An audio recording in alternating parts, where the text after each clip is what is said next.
Halo kawan-kawan, ketemu lagi bersama kita di podcast Bincang Ruang Tengah.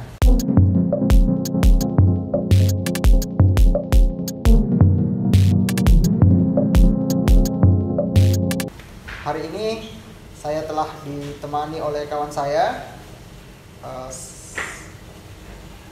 Sebenarnya dia adalah junior saya di pesantren, tapi secara keilmuan saya harus mengakui bahwa beliau ini lebih senior dari saya. Beliau ini atau kawan kita satu ini telah menghabiskan waktunya 7 tahun untuk belajar agama di pusat atau di universitas yang menjadi kiblat studi Islam dunia, yaitu di Universitas Al-Azhar Kairo di Mesir. Langsung saja saya perkenalkan. Assalamualaikum Ustadz Rahmat Nur. Waalaikumsalam warahmatullahi wabarakatuh. Baik, jadi Rahmat Nur ini tadi di pengantar sudah saya perkenalkan bahwa dia adalah alumni Al-Azhar di jurusan Syariah Islamiyah. Dan hari ini saya mengajak kawan saya ini untuk kita mendiskusikan tentang Surat Edaran Menteri Agama nomor 5 tahun 2022 yang 2 pekan terakhir itu menghiasi layar kaca, dan bahkan sampai saat ini saya cek di Google masih update berita-berita yang berkaitan dengan surat edaran tersebut, yaitu tentang pengaturan pengeras suara di masjid atau mushola. Nah, bagaimana menurut kawan Rahmat Nur terkait itu? Bismillahirrahmanirrahim. Alhamdulillah, salatu wassalamu ala sayyidina Rasulillah wa ala alihi wa sahbihi wa man wala ma ba'd. Sebenarnya ini topik sudah dari dulu sebenarnya, sebelum keluar surat edaran ini. Kalau kita perhatikan timeline-nya dulu pernah ada himbauan yang serupa juga. Pak Haji Yusuf Kalla dulu mungkin pernah, waktu zamannya beliau pernah juga memberikan kayak surat edaran seperti ini berkaitan tentang pengeras suara. Dan setelah itu tidak terlalu tanggapan orang-orang tidak se-hype sekarang begini. Ya, pernah memang gitu ketika itu. Sudah tahu kapan ini, 2 tahun yang lalu kapan atau 3 tahun yang lalu. Nah, tapi entah kenapa sekarang ketika keluar surat edaran ini, orang-orang sudah merasa tergelitik dengan opini-opini dari pejabat-pejabat begitu. Oke, saya potong dulu sampai di situ. Coba kita flashback kembali ke sejarah Islam. Kira-kira menurut Rahmat Nur, bagaimana sebenarnya sejarah munculnya pengeras suara di masjid itu, dan seberapa urgent sebenarnya dulu? Apakah misalnya di zaman Nabi sudah ada atau belum, dan seperti apa? Oke, jadi jika menilik sejarah, kita kembali kepada pertama kali panggilan untuk sholat ini berlaku, yaitu zaman Nabi Muhammad SAW. Ketika itu kaum muslimin bingung bagaimana cara untuk memanggil orang-orang untuk pergi sholat. Ada yang menganjurkan untuk memakai lonceng, seperti yang dipakai oleh orang Nasrani. Ada yang menganjurkan untuk memakai trompet seperti yang dianjurkan oleh orang Yahudi, dan ada yang juga menganjurkan seperti membakar api sehingga asapnya bisa dilihat dari kejauhan, seperti yang diperbuat oleh orang-orang Nasrani. Tetapi belum ada yang disepakati, sehingga rapat ini bersama Nabi itu dipending sampai beberapa hari kemudian. Ternyata di dalam masa penangguhan itu, Umar bin Khattab suatu malam bermimpi mendengar suara yang berbunyi Allahu Akbar, Allahu Akbar, Asyhadu alla ilaha illallah, redaksi azan yang kita tahu sekarang sampai akhir. Lalu keesokan harinya ketika rapat dimulai kembali, Umar bin Khattab menceritakan mimpinya kepada Nabi. Ternyata bukan cuma Umar bin Khattab yang bermimpi seperti itu. Ada sahabat lain juga yang menceritakan, betul, saya juga bermimpi begitu. Sehingga kita ketahui bahwasanya mimpi itu bukan sekedar bunga tidur, jika beberapa orang soleh di dalam agama Islam itu bermimpi sama dengan dan mimpinya itu memiliki maslahat yang besar bagi kaum muslimin. Akhirnya Nabi sallallahu alaihi wasallam menyepakati anjuran atau mimpi redaksi yang berasal dari mimpi Umar bin Khattab. Ketika itu sudah menjadikan redaksi itu menjadi kalimat untuk memanggil orang sholat. Setelah itu tata caranya lagi. Tata caranya untuk bagaimana caranya kalimat ini disampaikan. Nabi SAW sangat tahu kelebihan dan kekurangan sahabat-sahabatnya, sehingga beliau mengetahui salah satu sahabatnya memiliki suara yang sangat keras dan indah. Kita kenal dengan nama Bilal bin Rabah. Itu begitu, sehingga jadi Nabi sudah tahu bahwa Bilal punya suara yang bagus. Betul, langsung ditunjuk. Betul. Oke. Beliau langsung menyuruh Bilal untuk menghafalkan kalimat itu dan menyuruhnya ketika masuk waktu sholat zuhur atau asar itu naik ke atas Ka'bah. Naik ke atas Ka'bah dan berteriak dengan mengucapkan kata-kata itu sehingga azan disebut dengan azan. Dan karena itu Ka'bah memiliki tinggi sekitar 5 sampai 6 meter dan ditambah dengan suaranya Bilal yang sangat besar dan merdu dan merupakan juga karomahnya Bilal, sehingga suaranya itu bisa terdengar sampai 2 km sampai keluar kota Mekah. Pengembala kambing, sapi di luar kota Mekah mendengar suara Bilal yang azan di depan Ka'bah. Berarti itu besar sekali suaranya. Iya, betul. Karena faktornya juga mendukung. Mekah itu dikelilingi oleh gunung. Iya, gunung. Jadi pantulan suaranya Bilal itu secara logika kan menggema terpantul-pantul. Iya. Sehingga tidak secara logika memang sampai 2 km karena Mekah dikelilingi oleh gunung. Nah, itu sejarah untuk pengeras suara toh. Tapi tidak ada sahabat selain Bilal yang memiliki keunikan seperti itu. Sampai wafatnya Nabi sallallahu alaihi wasallam, Bilal tetap menjadi muazzin.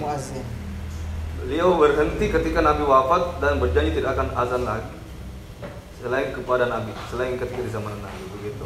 Itu di awal tentang suara azan yang besar toh tujuannya. Untuk iramanya tidak ada, belum ada irama, cuma Allahu Akbar, Allahu Akbar, Allahu Akbar. Tapi suaranya merdu, betul, sehingga betul. Enak didengar ya. Betul. Seiring berkembangnya agama Islam, Islam di zaman Umar bin Khattab yang menyebar sangat luas sekali. Bahkan di benua Eropa sudah masuk sebagian benua Eropa itu agama Islam, Afrika semuanya sudah Islam, Asia sebagian juga sudah Islam. Dan otomatis jumlah kaum muslimin bertambah. Masjid-masjid yang dulunya, apalagi Masjid Nabawi yang dulunya kecil, direnovasi sehingga terjadi perluasan, sehingga jamaah menjadi banyak. Daerahnya juga kaum muslimin menjadi luas. Daerah kaum muslimin menjadi luas. Akhirnya apalagi tidak ada orang-orang seperti Bilal yang memiliki karomah begitu. Semakin butuh. Betul. Untuk fasilitas, semakin butuh. Alat. Iya. Itu kita bicara zaman dulu ini. Iya. Setelah itu seiring perkembangannya zaman, masuk dinasti Umayyah, dinasti Abbasiyah. Inilah fungsinya sebenarnya menara di dalam pembangunan masjid. Ini hikmahnya. Dulu menara itu di zaman Nabi tidak ada. Tidak ada itu syariatnya. Kalau membangun masjid harus ada menara. Jika kita berpikir bid'ah, bisa dibilang, tapi bid'ah itu bukan seperti itu. Bukan istilahnya pembahasan tentang ada zaman Nabi atau tidak.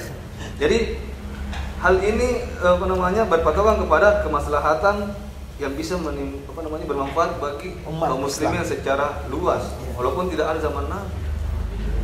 Akhirnya menara masjid di zaman dinasti Umayyah Abbasiyah itu tinggi-tinggi dan indah-indah. Nah, bahkan lebih dari satu menara masjidnya, lebih dari satu menara masjidnya.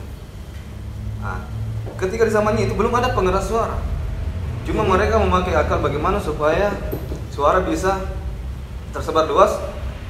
Nah, karena mereka menggunakan otaknya mereka mungkin menganggap bahwa semakin tinggi tempat orang azan, jangkauan suara semakin luas. Betul. Iya. Akhirnya orang dulu naik di menara, betul, naik azan di menara. Dan ciri khas di masjid-masjid di Timur Tengah, Masjid Azhar, Iya. tempat saya berdiri itu, bahkan setiap kerajaan yang menduduki Mesir atau menguasai Mesir itu selalu membuat satu menara khusus untuk mengingatkan bahwa kerajaan ini yang membangun menara itu. Jadi dinasti Fatimiyah ada namanya menara Fatimiyah, dinasti Ayyubiyah, Salahuddin Al-Ayyubi ada menara Salahuddin. Banyak sekali menara sebagai bentuk penghormatan dan kesungguhan untuk menyebarkan syiar Islam. Iya. Jadi itu menara itu menara. Menarik sekali ya. Jadi ini baru sejarah Baru tentang sampai sedikit. baru sedikit. Betul, baru Soal sedikit.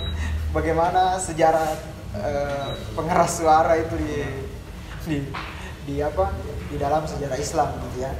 Nah, konteks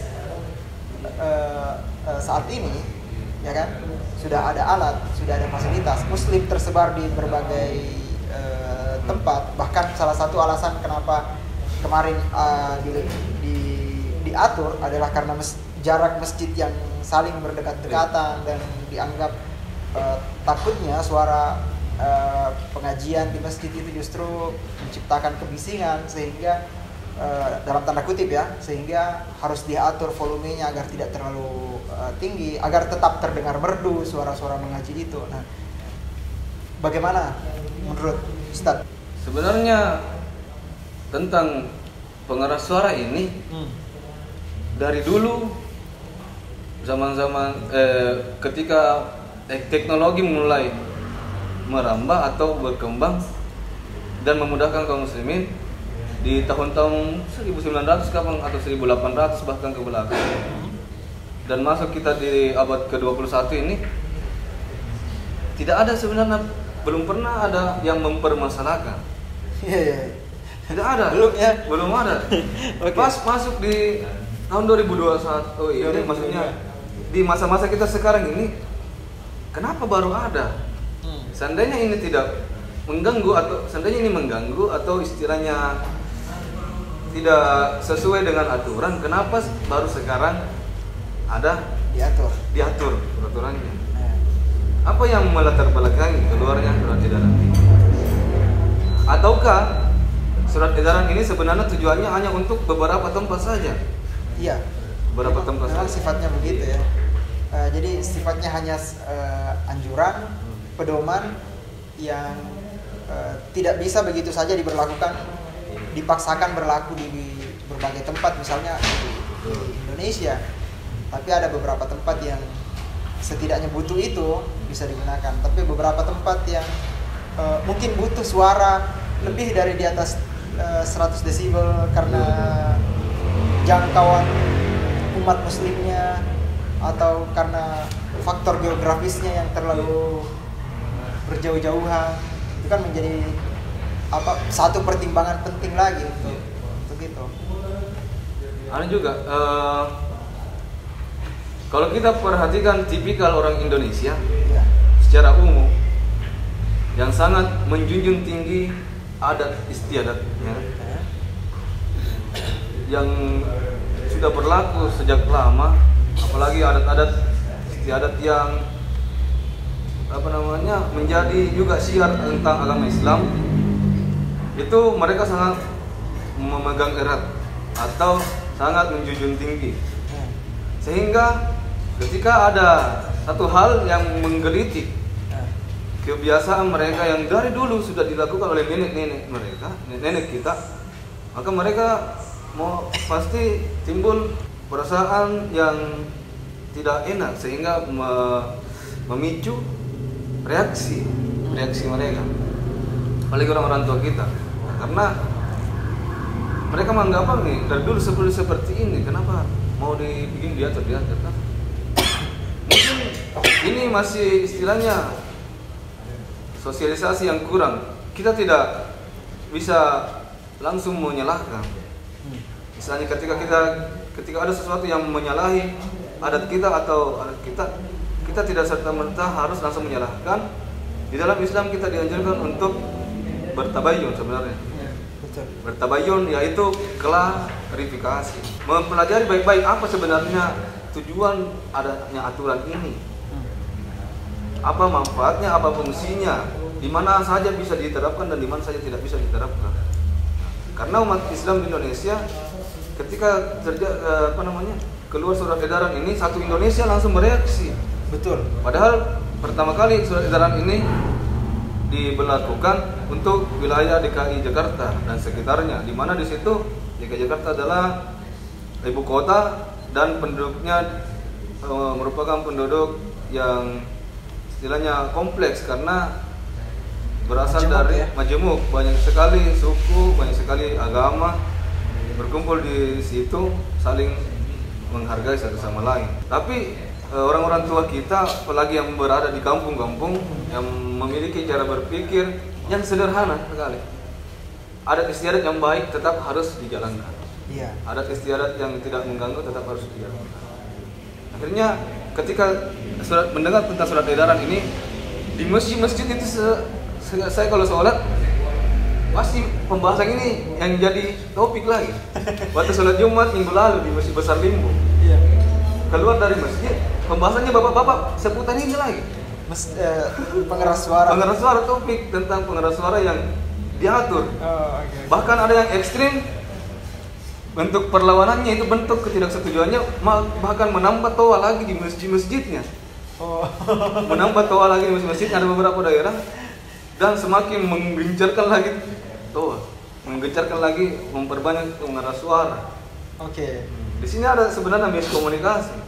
Jadi sosialisasinya yang kurang clear ke masyarakat, dan masyarakat juga yang agaknya masih banyak yang belum terlalu memahami maksud dan